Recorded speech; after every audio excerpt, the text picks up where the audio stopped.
Good morning! So ito na ang third and last day ng trip namin sa New York. So dumaan muna kami mag-breakfast ng ganito ka-light bago namin umpisahan ang aming last day adventure dito sa New York City. So after namin mag-breakfast, dumiretso na kami sa bilihan ng ticket. Yan, ticket machine. Para makapasok ulit kami sa Summit 1 Vanderbilt.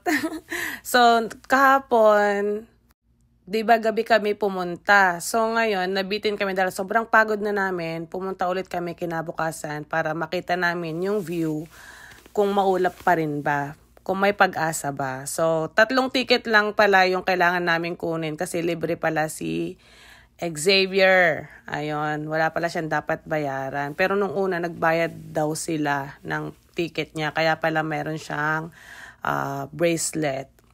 So, ayan, pagkatapos na maglagay ng foot rug, marami kaming in-skip dito. Kasi, di ba, nagawa na namin that night, nung last night. So, ito yung view ngayon ng day view. Ayan yung araw. Pero wala yung mga ilaw. So, gagawin namin dyan sa view na yan, yung aming signature pier. Para sa aming adventure, diba? And makikita nyo dito yung mood ni Eggsy. Sobrang saya niya at hindi na siya takot. Wow! You're not scared anymore!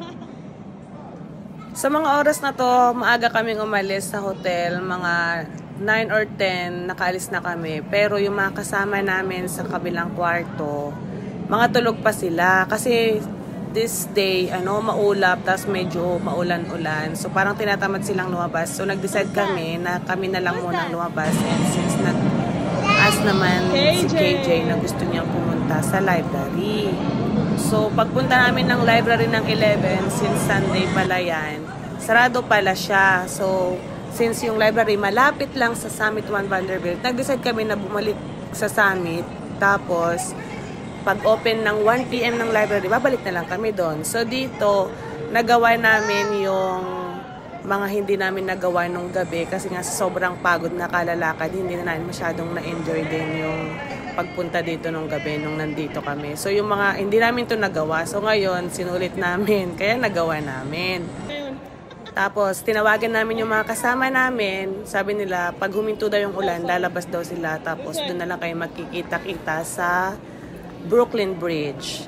Ayan, so in-enjoy muna namin yung oras namin nitong mga oras na to habang nasa mood pa tong bata na tong makulit na to. Sinusundan ko lang silang dalawa dyan. Tinignan ko kung saan sila pupunta. Aba, pagkakita ni Eggsy yung mga balloons, oh my God, agad-agad siyang pumasok dyan. Tapos ayan na, kinalimutan na nila ako. Kinalimutan ng kasama nila ako. So, hinayaan ko lang silang maglaro dyan. Magsawa sila hanggang gusto nila. Tapos, ako nakabantay lang sa glass window. Baka sakaling mawala yung ulap. Ayun o, nakikita nyo, diba? Ang cloudy. Kasi maulan siya and cloudy talaga today. Pagkamalas-malas nga naman ang pagkapunta namin dito. And, ayan yung itsura ng mga balloons. Pag daytime siya, pure silver lang. Kasi wala yung mga iba't ibang ilaw na panggabi. So, pure silver lang siya. And maganda pa rin naman. Tsaka ang dami pa rin tao. Like, oh my God, parang hindi nauubos. Ang aga-aga pa nito ha, nasa bandang 11 yata to o 12. Ay no, sobrang dami na ng tao agad. Like, ang dami pang nakapila sa baba. Kahit maulan, tuloy-tuloy yung mga turista dito. Kaya, Diyos ko, ang busy-busy talaga.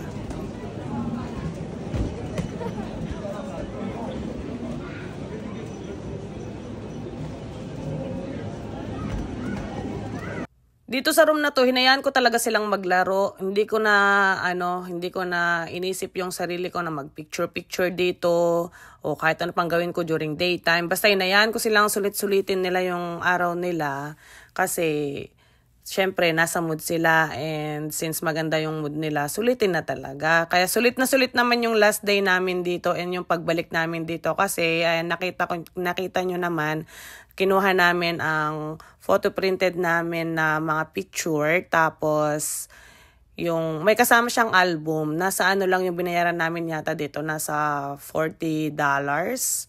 So, ayan, may kasama na siyang printed pictures, may album.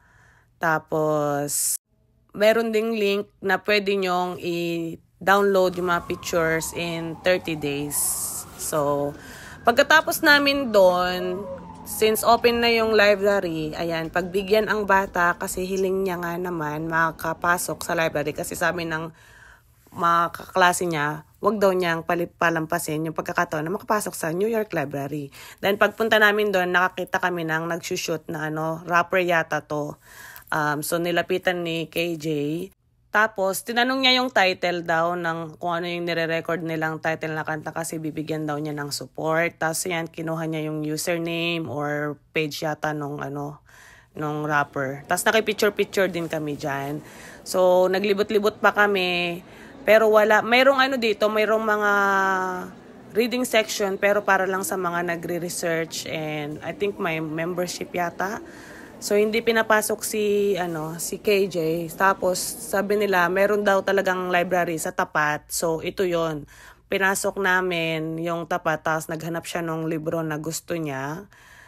And hindi ko alam kung ano yung hinahanap niya pero parang may babasahin daw siya. So hinayaan ko lang siya dyan. Tapos kami naman, the EXI, nandyan lang din kami. And sinulit ko na din yung moment na to para kuhanan ko na din ng montage si KJ.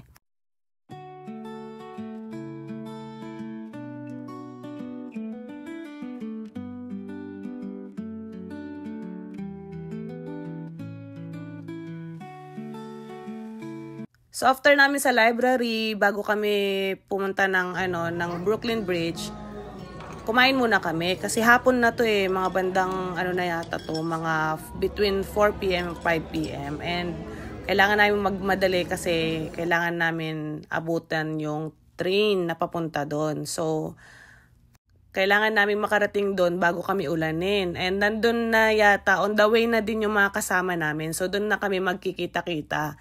So pagbaba namin ng train, ayan, ito yung lalakarin mo. Ayan, papunta. Ay, galing kami doon kasi nandun yung subway station. Tapos, andyan na, malapit na lang talaga dyan, ayun yung bridge. O, diba, kitang-kita na lang dyan pagkalabas ng subway station, galing sa tren. Yung pinanggalingan namin, kung saan kami man nanggaling. So, tignan nyo yung panahon dito, ang ulap. So, nagbabadya talaga yung panahon dito pero hindi namin pinansin. Kahit wala kaming umbrella dyan, hindi kami nag-worry kasi buo yung loob namin na hindi kami uulanin. And sabi nga ng mga kasama namin, kakarating lang din daw nila dito sa bridge. So medyo na late lang kami ng mga ilang minuto. So kita-kita na lang kami doon. Welcome to Brooklyn Bridge, New York City!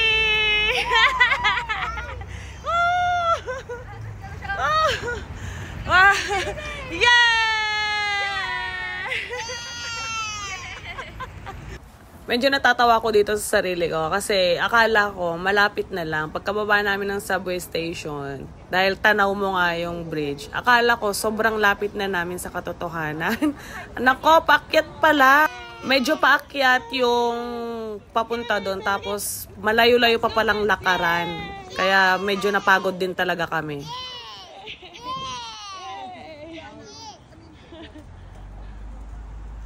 So ito na. So paalala ko lang sa inyo, pag pupunta kayo dito para mamasyal, huwag kayong iinom ng kape o anumang mga liquid na malakas makapagpa-ihi kasi Diyos ko ang layo ng lalakarin bago kayo makahanap ng iihian nyo. Para hindi kayo magsisi, I advise huwag kayong iinom ng maraming pagpupunta kayo dito. Okay?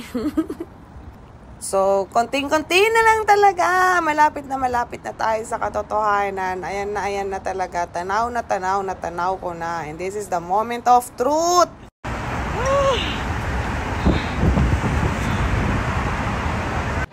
Dito, hindi ko na talaga may paliwanag yung saya. Naiiyak talaga ako habang nag-e-edit kasi feel ko pa rin yung sobrang saya na, alam mo yon, yung dating pinapangarap mo lang, nakikita mo lang sa TV, sa mga movies, sa picture, 'di ba? Tapos ngayon, kitang-kita mo na talaga and natatapakan mo, andyan, nahahawakan mo, nandyan talaga. Iba talaga yung pakiramdam, sobrang saya. Say cheese! Say yay! Say yay! Here! Look at here! Exit here! Exit here! Look! Diba, kita nyo naman kahit si Exit, si KJ, tuwang-tuwa. Like, feel din nila yung moment. Yung parang akala mo naman na alam na ni Exit yung mga nangyayari. Pero, diba, it feels so great na maparanas mo sa kanila yung mga hindi mo naranasan nung mga ganyang age mo din. Kasi dati, nung tayo, ako lang nun, dati sa kanilang ganyang age nila, Diyos ko, kung saan ako naglalaro, nasa putikan, naglalaro ng buhangin, 'di ba? Pero tingnan mo naman sila, nandyan na. Overflowing talaga yung saya na nafe-feel ko sa mga moment na to habang nandyan ako kasi hindi lang ako nag-iisa na tumupad sa pangarap ko na marating to, na mapuntahan kasi kasama ko yung mga anak ko at syempre, yung kapatid kong bunso, 'di ba? Ang saya. Like, it's amazing talaga pag sigad talaga yung kumilos para sa'yo. Iba talaga eh. Have na have. Yung ibibigay niya, tutuparin niya yung hinihiling mo ng sobra-sobra pa sa pinagdarasal mo, 'di ba? Yung it's really worth it kasi kailangan talaga na pagsumikapan mo din lahat ng bagay and kailangan mong maghintay sa tamang panahon kasi sobra-sobra pa yung darating sa yung biyaya talaga pag pinaghirapan mo at nahintay mo. So, thank you Lord talaga sa lahat ng blessings. So, pagkagaling namin nga doon sa Brooklyn Bridge, dumaan kami ng Times Square para bumili ng mga souvenirs. So, ayan, nagsibilihan kami, ang dami. Tapos, bumili din sila ng Jollibee.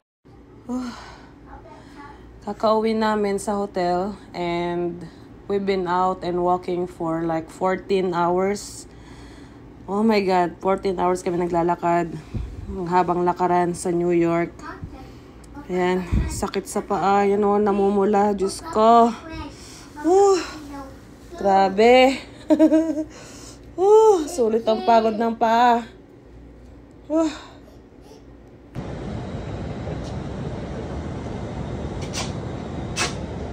Good night, New York. Until next time. Ito, madaling araw na to, mga 4 o'clock in the morning. Ayan, tingnan nyo si KJ, si Exy, bagong gising, halata naman. Marami pa rin tao and sobrang maliwanag pa rin talaga. So, ayan, nagpapaalam na ako sa New York kasi papasok na kami sa subway station.